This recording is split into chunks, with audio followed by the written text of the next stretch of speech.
2025 is not a year to sit back and wait. It's not a year to make the same excuses you made in 2024.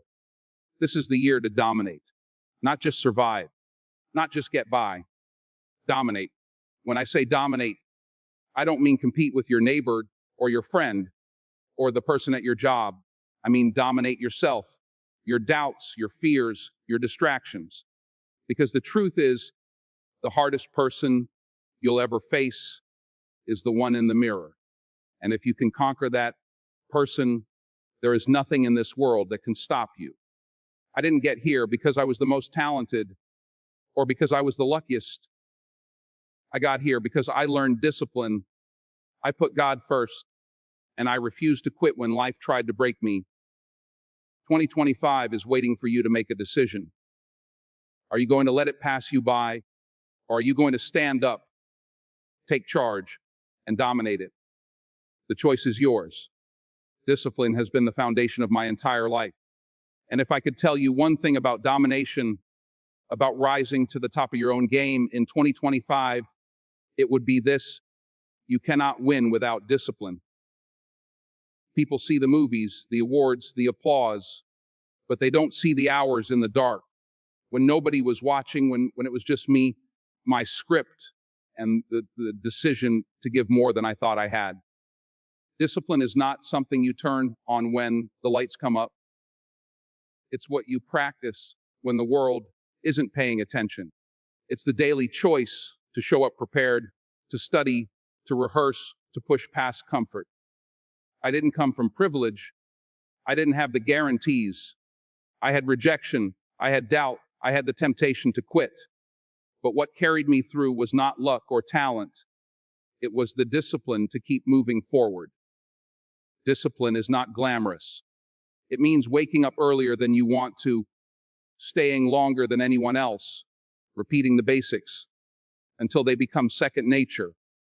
It means doing the work when the excitement has worn off, when nobody is clapping, when the room is empty and your body says no. And let me tell you, discipline doesn't care about feelings. Discipline is about commitment. When I first started in this business, I failed auditions. I stumbled over lines. I got told no more times than I can count. But instead of folding, I used those moments as fuel. I went back. I studied harder. I worked longer. I treated every no as a reminder that I had to sharpen my craft. And every small improvement built the man I am today. I wasn't the most talented, but I was willing to outwork the talented. And that is what discipline does. It levels the field. It makes the impossible possible. Some people say, I'll start tomorrow. Tomorrow is a lie. Tomorrow never comes. The people who dominate their lives are the ones who understand that discipline is about today, right now, this very hour. Ask yourself, are you willing to pay the price today for the reward that comes years later? Because that's the real cost of success. You pay in sweat. You pay in late nights. You pay in repetition. And you pay in sacrifice. The world tells you to seek comfort, but comfort kills ambition. Discipline is uncomfortable by design. It stretches you, breaks you down, and rebuilds you stronger than before.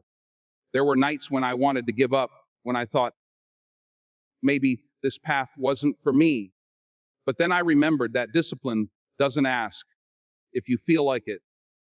It demands that you show up anyway. That's where greatness is forged. Not in the moments of passion and inspiration, but in the long hours of grind when your heart is heavy, your body is tired, and your spirit feels empty. You push through anyway, and one day, you look back and realize discipline built a version of you that even you didn't know was possible. Discipline is also about choices. Every choice you make either takes you closer to your destiny or further from it. When I was young, I had choices that could have destroyed me. I had friends who went down roads I refused to take. That wasn't easy, but it was necessary. Every day, you're choosing between discipline and distraction. And distractions will always seem more attractive in the moment. But discipline is patient. It rewards you later with results no distraction could ever give. You want a dominant 2025? Don't rely on motivation. It fades. Don't rely on inspiration. It comes and goes. Build discipline because it stays. Discipline is the bridge between dreams and reality. Without it, dreams stay in your head. With it, dreams become your life. If you want to rise above the noise, discipline must become your daily companion. I didn't get here by accident. I made a choice every day to discipline myself for a greater tomorrow, and that's what I challenge you to do. Look in the mirror and tell yourself, I will be disciplined enough to do what others won't, so I can live a life others can't.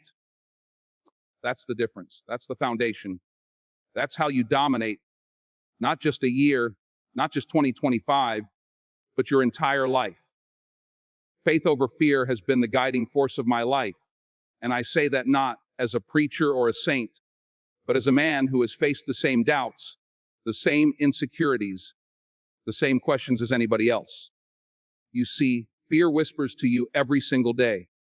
It tells you that you're not good enough, that you don't belong in the room, that the dream you're chasing is too big, too far, too impossible. And if you let it, fear will paralyze you. It will keep you from stepping into the very opportunities that were meant to shape your destiny.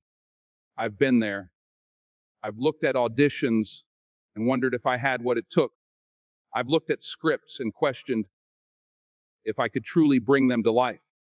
I've walked into rooms where people doubted me before I even opened my mouth.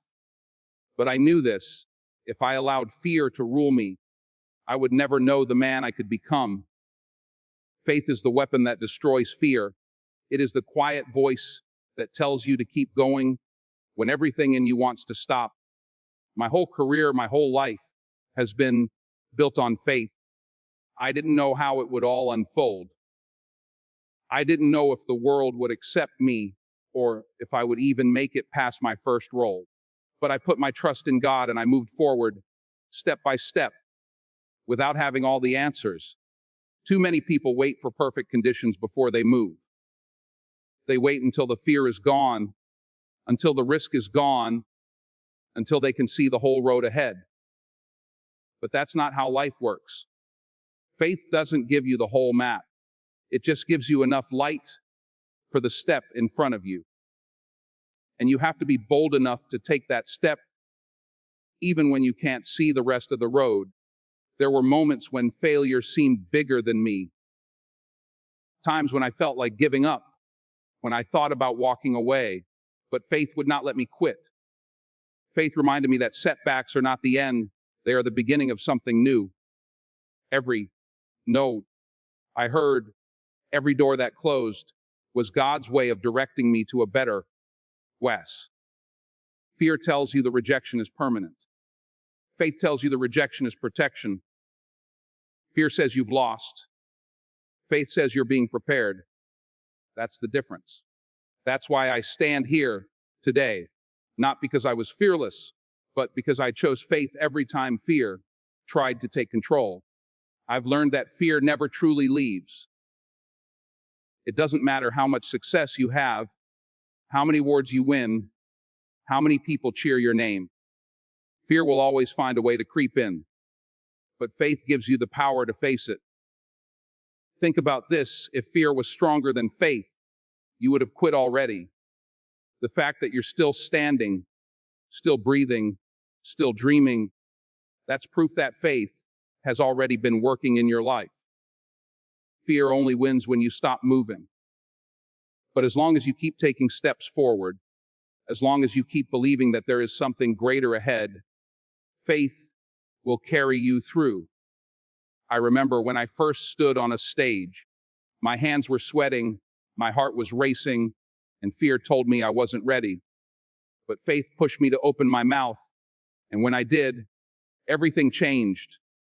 That moment taught me something I've carried with me all these years: fear is loud before the breakthrough. Right before your life changes, fear gets its strongest. That's how you know you're close. And if you can push through that moment, If you can trust that faith will hold you up, you'll find yourself doing things you never thought possible. So when I tell you to dominate 2025, I don't mean do it without fear. I mean do it in spite of fear. Use your faith as your anchor. Put God first. Trust that every obstacle is preparing you. Every challenge is building you. Every failure is shaping you into the person you need to be. I am not here because fear left me alone. I am here because faith gave me the courage to act anyway. And if it did that for me, it can do the same for you. Resilience turns struggle into strength. I can tell you that because I have lived it. I've been in rooms where the doors were slammed shut before I even had the chance to knock. I've been told I wasn't the right fit, that I wasn't ready, that I would never make it. And in those moments, I had two choices. I could let rejection define me, or I could let it refine me. I chose the second path. Every no I heard was not a wall, it was a weight. And weights don't just block you, they build you. If you carry them long enough, if you lift them over and over again, they make you stronger. That's what resilience is. It's not pretending life is easy. It's not smiling when everything is falling apart.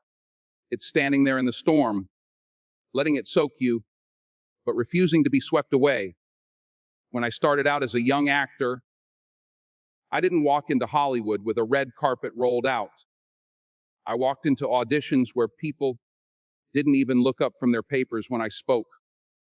I went home with empty pockets, wondering how I was going to pay the rent, questioning if this dream was even worth chasing. But every time life tried to knock me down, something inside whispered, "Get up again." That voice wasn't loud, it wasn't flashy, but it was consistent. Resilience isn't about never falling, it's about answering that whisper every single time you do. And believe me, I fell more than I stood in the beginning. There's a temptation to believe that people who make it never went through real struggle, that somehow success came smooth and simple. But I am living proof that success comes through struggle, and not just once, but again and again. I learned to let the scars of failure become the skin of strength. I learned that the pain of rejection is temporary, but the lesson you take from it is permanent. Every door that closed on me prepared me to walk confidently through the one that finally opened. Without resilience, I would have quit. Without resilience, you wouldn't even know my name. Life is going to test you in ways you cannot imagine. Sometimes it won't even be about your career. It might be losing someone you love, facing an illness, waking up one day and realizing the plan you worked on for years has completely fallen apart. You will feel broken, lost, maybe even hopeless. And in those moments, resilience is the only bridge that can carry you from despair to strength. I remember losing people close to me. I remember nights where grief kept me awake, where the world felt heavier than I could carry. But it was in those very nights that I realized resilience isn't just for professional battles. It's for the battles of the heart, the soul, the battles that test who you are as a human being. Resilience is not built in comfort. You don't develop it when things are going your way. You develop it when everything goes wrong, when the script is flipped, when life delivers a scene you never rehearsed for. And the truth is, those moments are gifts. I didn't always see them as gifts, but looking back, I realized they were shaping me. Every rejection, every closed door, every setback was a teacher, and I had to be humble enough to learn. The pain you feel today is often the preparation you need for tomorrow's victory. If you want to dominate 2025, you have to make peace with the fact that struggle will come. Don't fear it. Don't run from it. Face it with the knowledge that it is building you. When you get knocked down, don't stay down. Use the ground to push yourself back up. When someone tells you no, don't let that be the end of your story. Let it fuel your next attempt. Resilience is not about being unbreakable. It's about being unshakable. Even if you crack, even if you bend, you don't give up. You keep moving forward, one step at a time, one day at a time, one dream at a time. I am not standing here because life was easy for me.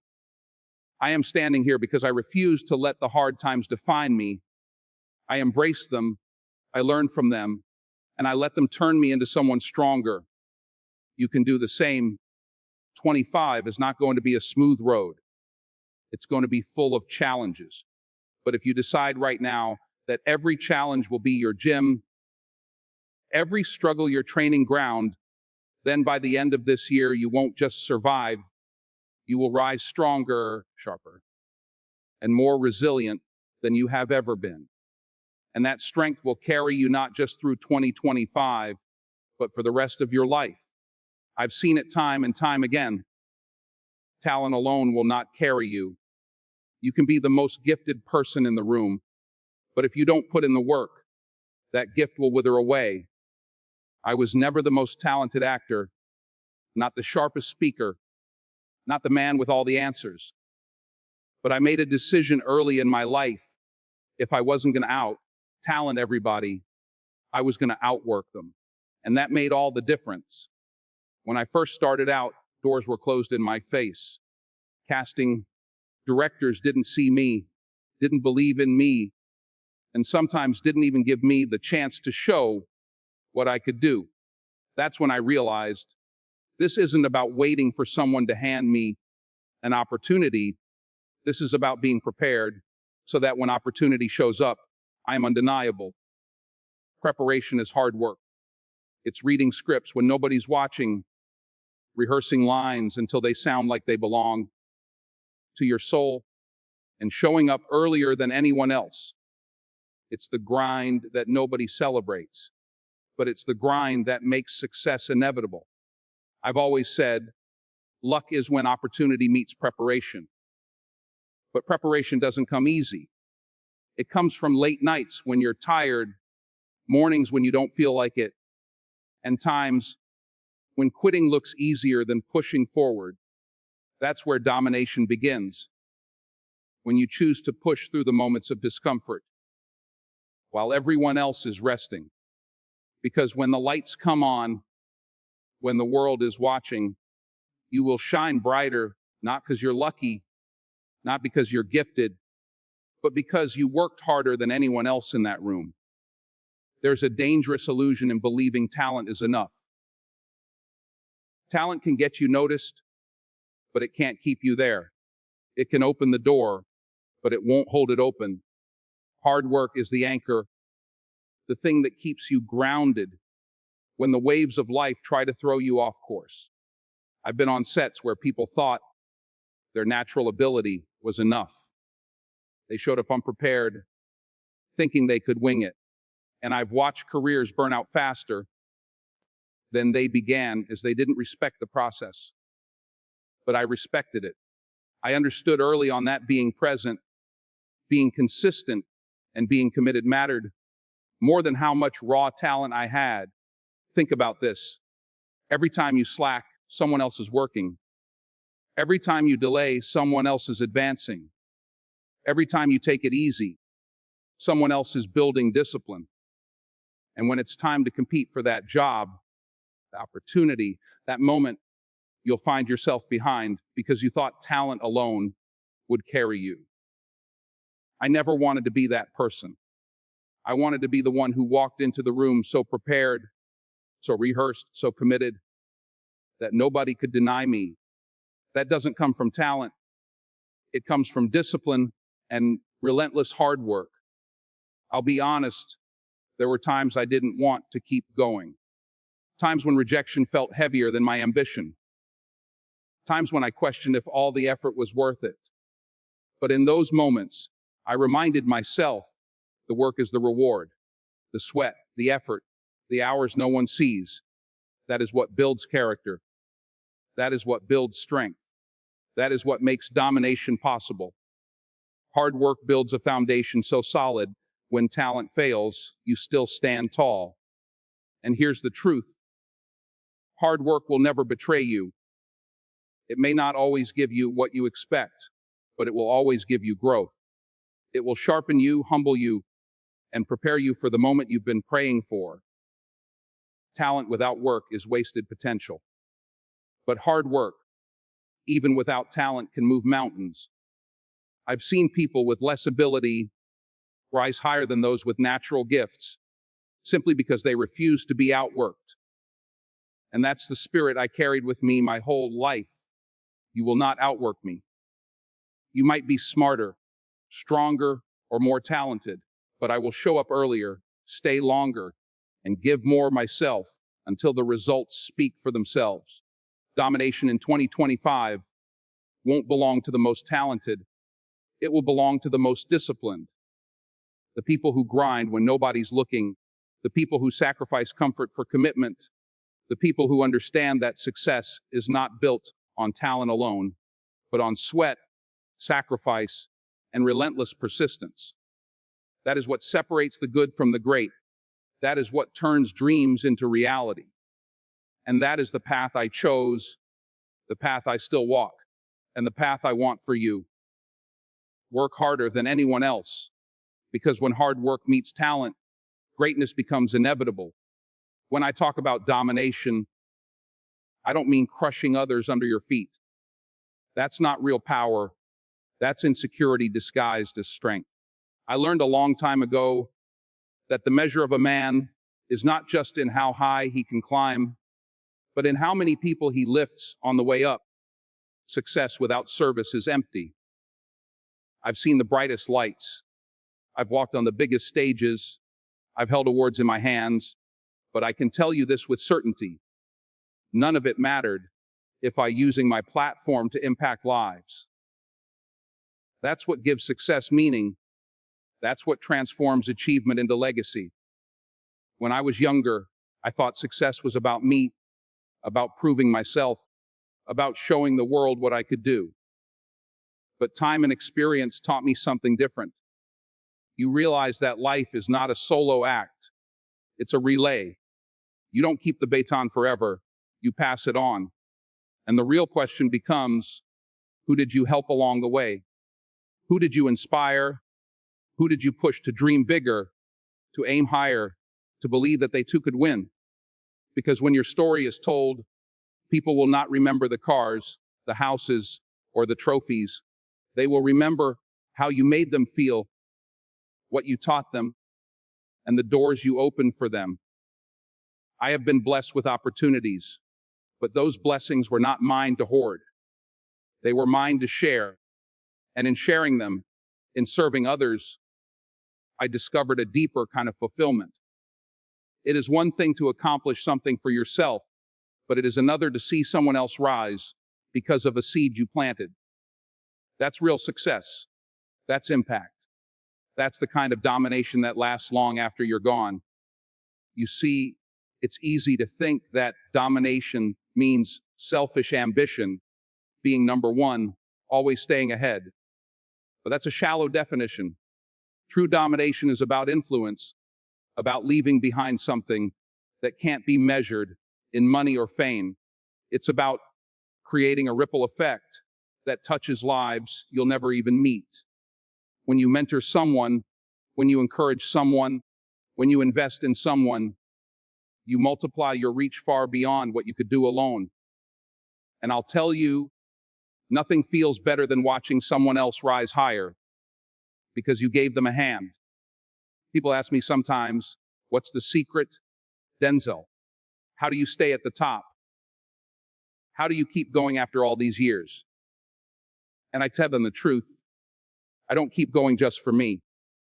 I keep going because there are eyes watching, ears listening, and hearts waiting for something that might push them through their own storm. That responsibility fuels me more than applause ever could. Knowing that my story, my mistakes, my victories can serve as a light for someone else. That's my engine. That's why I can't stop. Why I won't stop. I'm telling you right now, if you want to dominate 2025, don't make it all about yourself. If your only goal is to get rich, to get famous, to stand on a pedestal alone, you will find yourself empty when the lights go out. But if your goal is to serve, to impact, to inspire, then every victory will feel bigger, every milestone will feel sweeter, and every day will feel purposeful, because you'll know you're not just climbing for yourself, you're carrying others with you. And that is how you dominate without destroying. That is how you win while others win too. I have learned that the most powerful statement you can make is not, "Look at me," but, "Let me help you." That's the kind of domination that never dies. That's the kind of success that can't be taken away. And if you live that way in 2025, if you rise with the intention of lifting others, you will not just dominate a year. You will dominate your destiny. Because the greatest legacy is not in what you leave behind, but in who you leave behind better than you found them.